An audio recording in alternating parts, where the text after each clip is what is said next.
You really thought you belonged in this room, didn't you?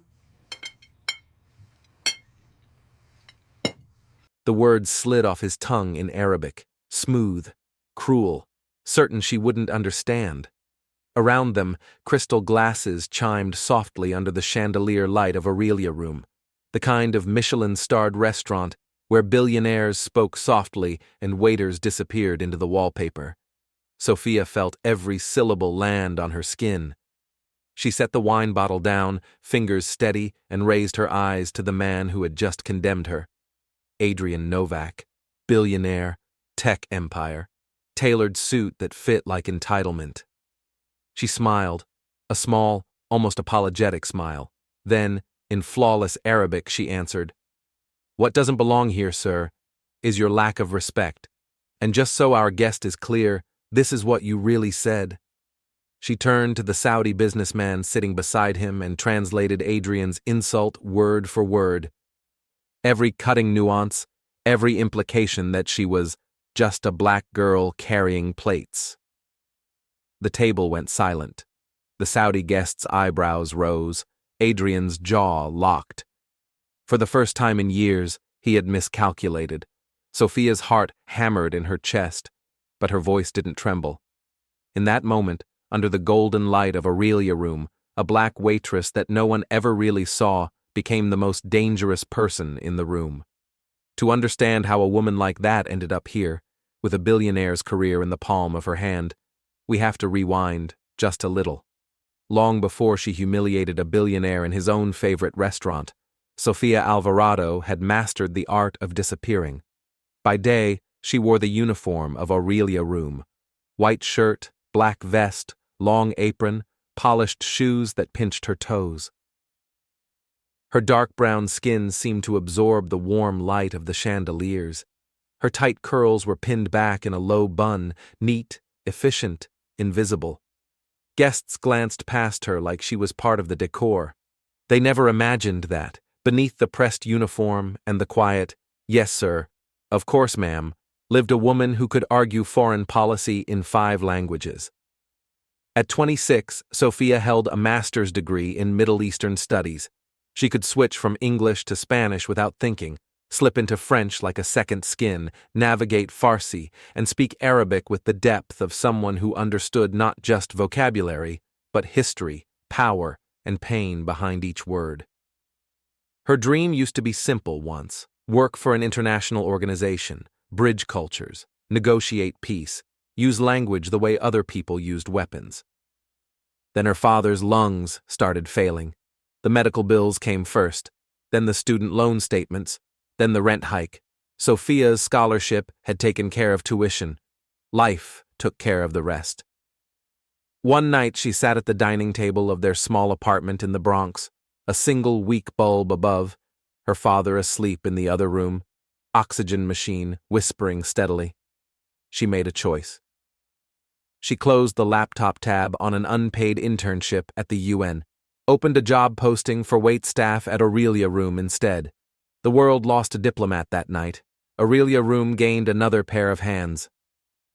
By the time our story begins, Sophia's life moved in narrow circles. Daytime. She glided between tables, balancing plates worth more than her monthly rent. She memorized orders, remembered allergies, read moods, and let conversations wash over her like background noise.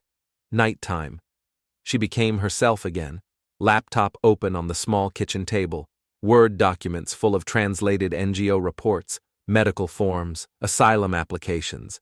A second tab for online tutoring, helping kids in faraway time zones conjugate verbs and understand news articles.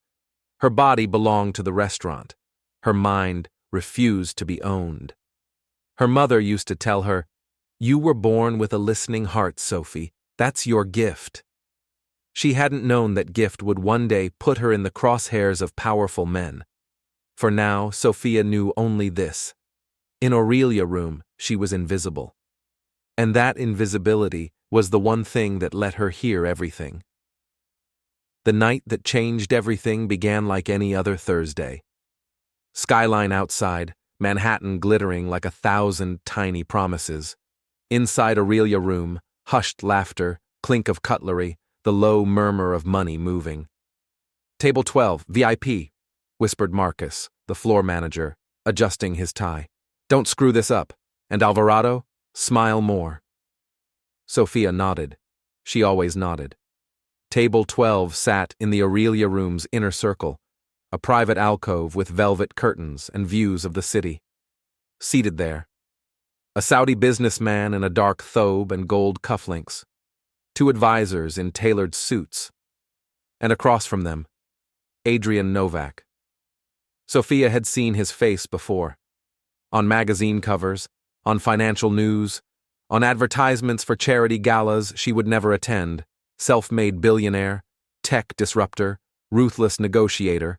In person, he looked sharper, jaw clean-shaven, hair slightly tousled, like he was too busy to care but rich enough that it somehow still looked good. Eyes pale, assessing everything. Sophia moved to the table, wine bottle cradled in her hands. She poured for the Saudi businessman first. He smiled politely, thanked her in English. Then she turned to Adrian. He didn't look at her. Not really. He glanced at her just long enough to register her uniform, her black skin, the way she kept her eyes down. Then he switched to Arabic. "She's not exactly the face I expected to see in a place like this," he remarked to his guest, in a tone halfway between amusement and disdain. "But I suppose, as long as she can hold a bottle, it doesn't matter." The men at the table chuckled, low and knowing. Sophia felt the words like a hand around her throat. He assumed she didn't understand. He assumed the color of her skin and the job she did told him everything he needed to know. He assumed wrong. She finished pouring, bottle poised above his glass. Then she did something she almost never did at work. She spoke, in Arabic. Her accent was pure Levantine University, precise and unhurried. "Actually, sir," she said softly, "I can do a lot more than hold a bottle. And just so your guest is fully informed, this is what you just said." She turned to the Saudi businessman and translated Adrian's words exactly. No sugarcoating, no mercy. A flicker of shock passed over the man's face. Then something else. Amusement? Respect? Around the table, the air shifted. Adrian's eyes snapped to her, really looking this time. "You speak Arabic," he said, in English now, voice colder. Sophia held his gaze. "Fluently." "Sir." A beat. Then she added, still in Arabic, "And I also speak Farsi, French, Spanish, and English, obviously, just in case you'd like to insult me in any of those too." The Saudi businessman laughed, genuinely, the sound breaking the tension like glass. "I like her," he said in Arabic. "She listens." Sophia bowed her head slightly. "Enjoy your evening, gentlemen." Then she turned and walked away, knees weak under her steady stride. At the service station, Marcus hissed, "What did you say to them?" Sophia forced her hands not to shake. "Nothing inappropriate," she replied. That night, after her shift, she took the train home. Manhattan lights blurred outside the window, like the same chandelier glow of Aurelia room was now smeared across the whole city. She tried to focus on her side translation gig. On the unpaid invoice, on her father's worsening cough, but her mind kept replaying Adrian's face, the shock, the anger, and underneath it, something she hadn't expected: interest. The next morning, Sophia woke up to a message request on LinkedIn. Lila Hart, executive assistant at Novak Global. "Ms. Alvarado, my employer would like to speak with you regarding an opportunity. Are you available to come to Novak Global headquarters tomorrow at 10 a.m.? Sophia stared at the message for a long time. Her hands were still smelling faintly of lemon and dish soap. Her rent was due in 10 days. She typed back, "Yes, I'll be there." The Novak Global building rose over Midtown like a glass and steel promise. Sophia felt small walking into it. Not because of who she was, but because she knew exactly how these spaces were designed to make people like her feel. Overhead, lights reflected off marble floors, Receptionists smiled professionally. Businessmen in dark suits flowed in and out of elevators like a controlled tide. Sophia had borrowed a blazer from a friend. She wore the same black pants from her uniform, minus the apron. Her natural curls were pulled into a sleek puff, edges laid as best she could manage. In the mirrored elevator walls, she caught her own reflection. A black woman with tired eyes, proud spine, and a mind full of languages. The doors slid open on the 42nd floor. Lila was waiting, blonde bob, impeccable suit, iPad in hand. "Ms. Alvarado, I'm Lila," she said with a warm, efficient smile. "Mr. Novak appreciates you coming on such short notice." Sophia followed her down a hallway lined with floor-to-ceiling windows. The city stretched out below them, dizzying. Inside the corner office, Adrian sat behind a massive desk, phone pressed to his ear, voice sharp and controlled. He hung up as they entered. For a second, neither of them spoke. Then he gestured to the chair opposite him. "Sit." Sophia did. Adrian leaned back, studying her like she was a problem to be solved. "So," he began, "you're the waitress who decided to embarrass me in front of my guests." Sophia folded her hands in her lap. "I didn't decide to embarrass you, sir. I decided to tell the truth." His eyebrow twitched. "You have a degree," he said, glancing at a file on his desk. "Middle Eastern Studies. Top of your class." He looked up. "Yet you serve wine for a living." "Medical bills don't accept resumes," she replied calmly. "They accept money." Something flickered across his face, almost like respect, quickly shuddered. "I have a situation," Adrian said, switching gears. "A deal. Riyadh, $2 billion on the table. We've been negotiating for months." He tapped the file. Translations, interpreters, negotiations conducted mostly in Arabic. He met her eyes. "And something feels off." Sophia's spine straightened. "You have an interpreter already," she said. "Khalid Ibrahim." Adrian's eyes narrowed. "You know him?" "I know of him," Sophia replied. "Reputable, charming, very good at picking words that tilt meaning, if he wants to." He studied her. "How would you know that?" "Because language is never neutral," Sophia said softly. "And I've read some of the translated documents you've publicly filed. There are patterns." Adrian drummed his fingers against the desk. "What are you suggesting, Ms. Alvarado?" "I'm suggesting," she said slowly, carefully, "that someone might be using the space between languages to move the goalposts, just enough that you lose control without realizing how it happened." Silence. The city hummed outside the glass. Adrian exhaled, a controlled breath. "And what exactly do you want?" he asked. Here it was, the line, the taboo. Sophia felt the tightness in her chest. This was the part where she was supposed to stay small, grateful, careful. Instead, she leaned forward. "I want," she said, "if I agree to help you, complete authority over language and cultural interpretation concerning this deal, access to documents, meetings, calls. I tell you what's being said and what it really means. You listen." His eyes hardened. "You're a waitress," he said, the word sharp. "And you're giving me conditions?" Sophia held his gaze, unflinching. "I'm also the person who understood what you said last night when you thought no one could," she replied quietly. "And I'm telling you, if you want me involved, you don't get a half measure. You either trust my expertise or you don't. But if you don't, this conversation ends here." It was a forbidden thing in his world, for someone from the service elevator to speak to him like an equal, for a black woman without a title or office to demand terms. Adrian stared at her, surprise warring with irritation. Lila, standing near the door, watched silently. Her eyes, unlike his, held no anger.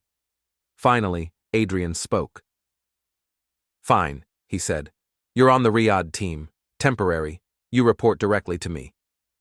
He picked up his pen. "We fly out Monday. Don't make me regret this." Sophia swallowed, pulse racing. "I'll need all current contracts and translations," she said. "In both languages." He smirked. "You'll have them by tonight." As she stood to leave, he added, "And Ms. Alvarado?" She paused at the doorway. "In my world," he said, "if you're wrong, it costs more than just your pride." Sophia turned back, meeting his gaze steadily. "In my world, Mr. Novak," she said, "if I stay silent when I see something wrong, it costs people their homes, their lives, their futures, so I suggest we both do our jobs." For a moment, the corner of his mouth twitched. Almost a smile. Almost.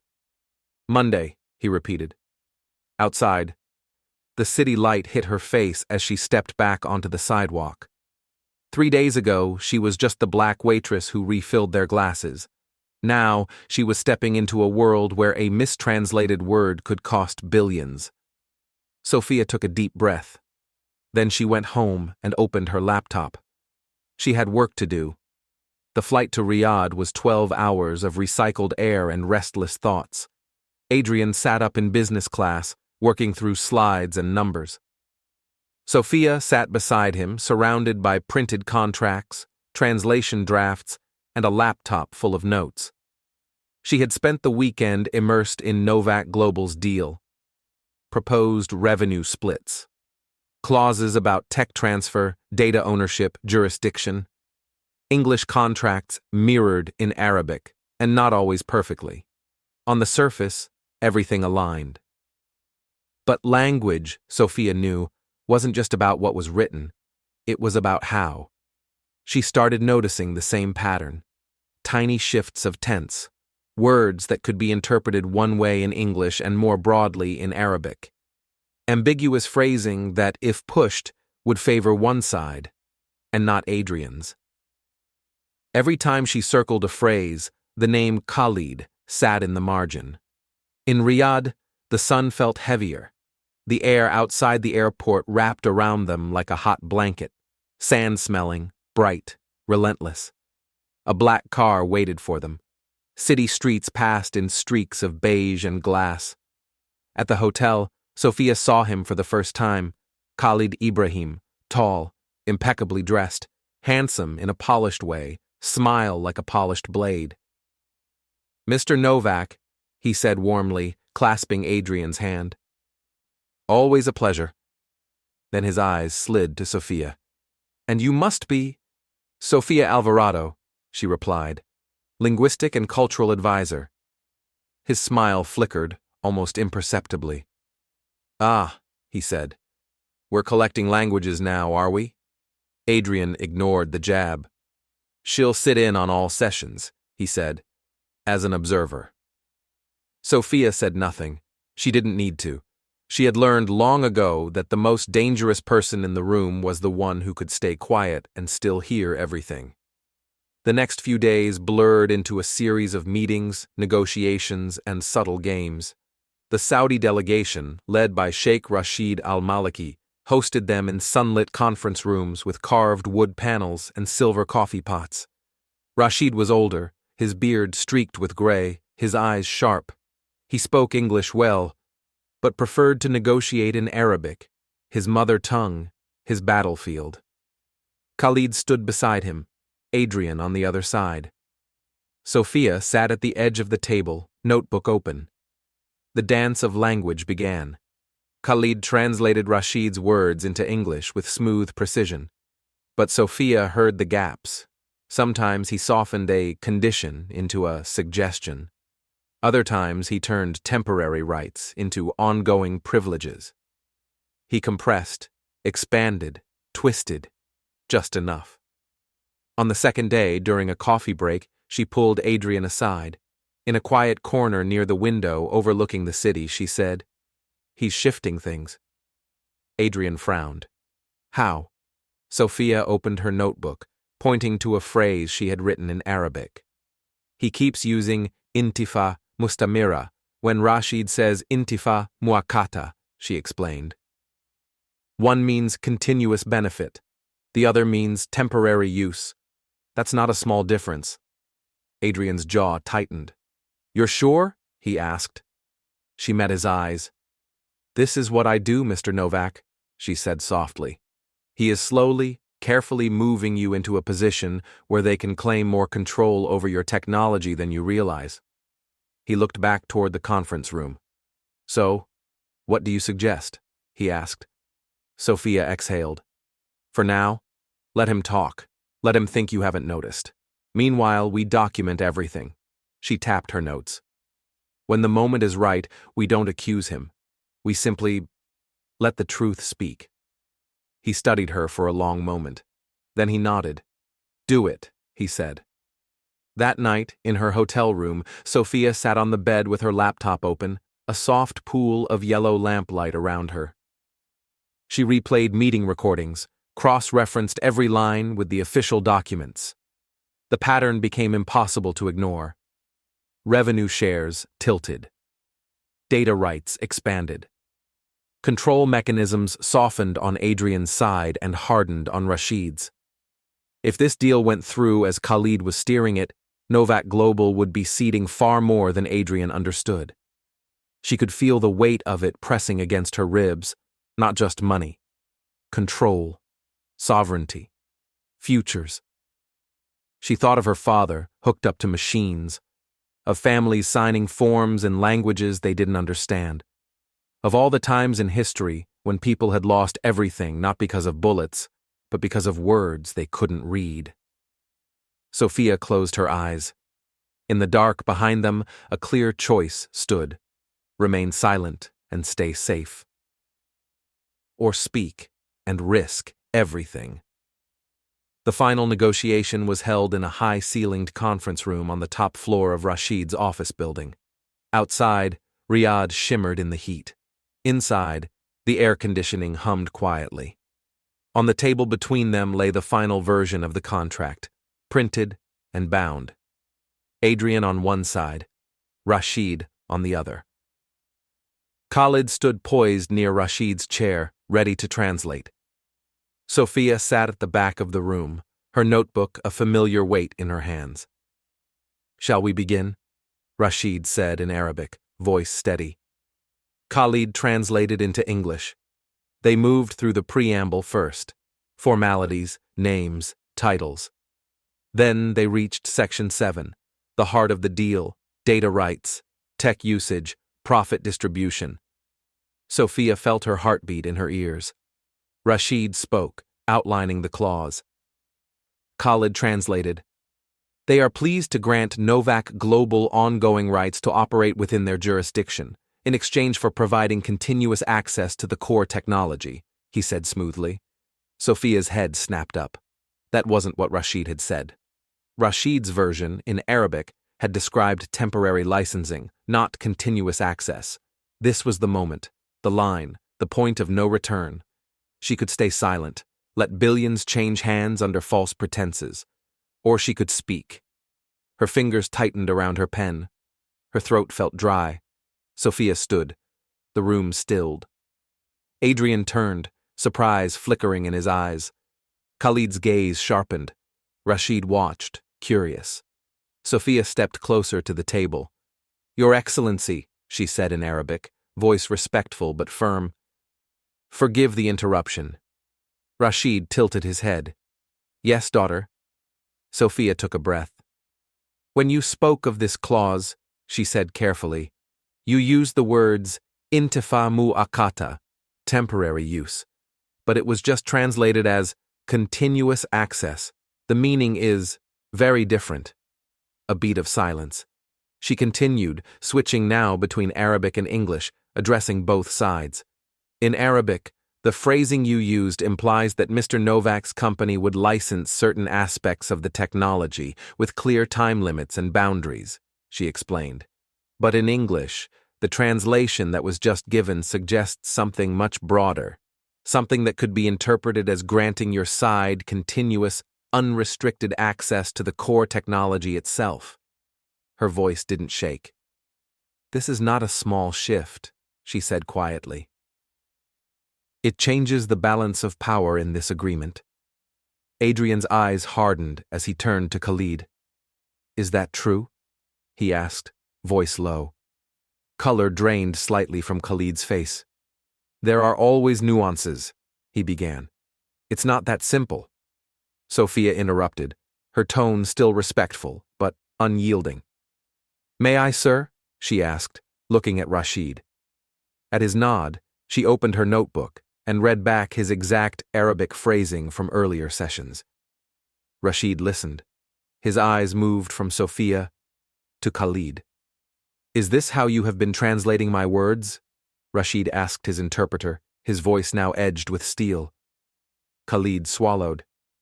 Your Excellency, I only ever… Adrian cut in, switching to English. We can have an independent third party review the recordings and the contracts, he said coldly. But from where I'm standing, it looks like someone has been intentionally altering the deal. Silence fell like a dropped curtain. Sophia could feel every eye on her. This was the danger she had walked into. Rashid's next words came slow and measured. Leave us, he said to Khalid in Arabic. Khalid froze. Your Excellency? Now! The single word carried decades of authority. Khalid bowed stiffly and left the room, the door closing quietly behind him. For a long moment, no one spoke. Then Rashid turned to Sophia. You heard all of this, he said, and you chose to speak. Why? Sophia met his gaze. Because, Your Excellency, she said, if either party signs something they do not fully understand, there is no true agreement, only resentment waiting to grow. She turned slightly, including Adrian in her words. Language should not be a weapon used against the people it serves, she said. If this deal is to mean anything, it has to be honest, on both sides. Rashid's face softened into something like respect. He looked at Adrian. You have a good listener, he said in English, gesturing toward Sophia. Most men with power only collect people who repeat what they want to hear. Adrian glanced at Sophia, something unfamiliar in his expression. Sometimes, he said slowly, the person you underestimate the most ends up saving you. They went through the rest of the contract line by line. Sophia stayed at the table this time, clarifying nuances, pointing out places where mistranslations had tilted meaning. Some favored Rashid, some favored Adrian. She corrected all of them. When they finally reached the last page, the contract reflected what both sides had actually intended. No hidden traps, no buried knives in the fine print. Just the truth, dressed in two languages. Rashid signed. Adrian signed. The deal, worth $2 billion, was sealed. Not by brute force, not by threats, but by a black woman who refused to let words be used as chains. Outside, on the rooftop terrace after the meeting, the sky over Riyadh glowed orange. Sophia stood near the edge, watching the city lights flicker on. Adrian joined her, hands in his pockets. You know, he said, you could have stayed quiet. I know, she replied. He looked at her for a long moment. You didn't just save me money today, he said finally. You saved my reputation, my company, my future deals. Sophia shrugged lightly. I saved the integrity of an agreement, she said. The rest is a side effect. A small smile touched his lips. You're infuriating, he said. She smiled back. So I've been told. Back in New York, winter pressed against the windows of their small apartment. Sophia's father sat in his armchair, a blanket over his knees, oxygen machine purring softly. He watched his daughter stand in the middle of the living room, an envelope trembling in her hands. What does it say, Sophie? He asked, voice rough, but eyes bright. She swallowed, then read aloud. In recognition of your extraordinary contribution to the Riyadh negotiations, Novak Global is pleased to offer you a one-time bonus of 1,000 USD and a permanent position as Director of Global Language and Cultural Strategy. Her father's eyes filled with tears. Director, he whispered, listen to you. My girl. Sophia laughed through her own tears. One more thing, she said, pulling out a second page. It was the one she had negotiated herself. As part of the offer, Novak Global will fund the creation of the Listening Futures Foundation, providing scholarships and mentorship for underrepresented youth in linguistic and cultural studies. Her father blinked. "You're starting a foundation?" he asked. She nodded. "How many Sophias are out there right now?" she said quietly, fluent in 3 or 4 languages, brilliant, stuck pouring coffee or folding shirts because rent doesn't wait for dreams. She looked at him. "I got lucky, Papa, but luck shouldn't be a strategy." He reached for her hand, squeezing it weakly. "You didn't get lucky," he said. "You listened. You learned. You spoke when it mattered. That's not luck. That's courage." A few weeks later, Sophia stood in a new office high above the city. The Novak Global logo gleamed on the glass wall. Her name was etched on a small plaque. Sophia Alvarado, Director, Global Language and Cultural Strategy.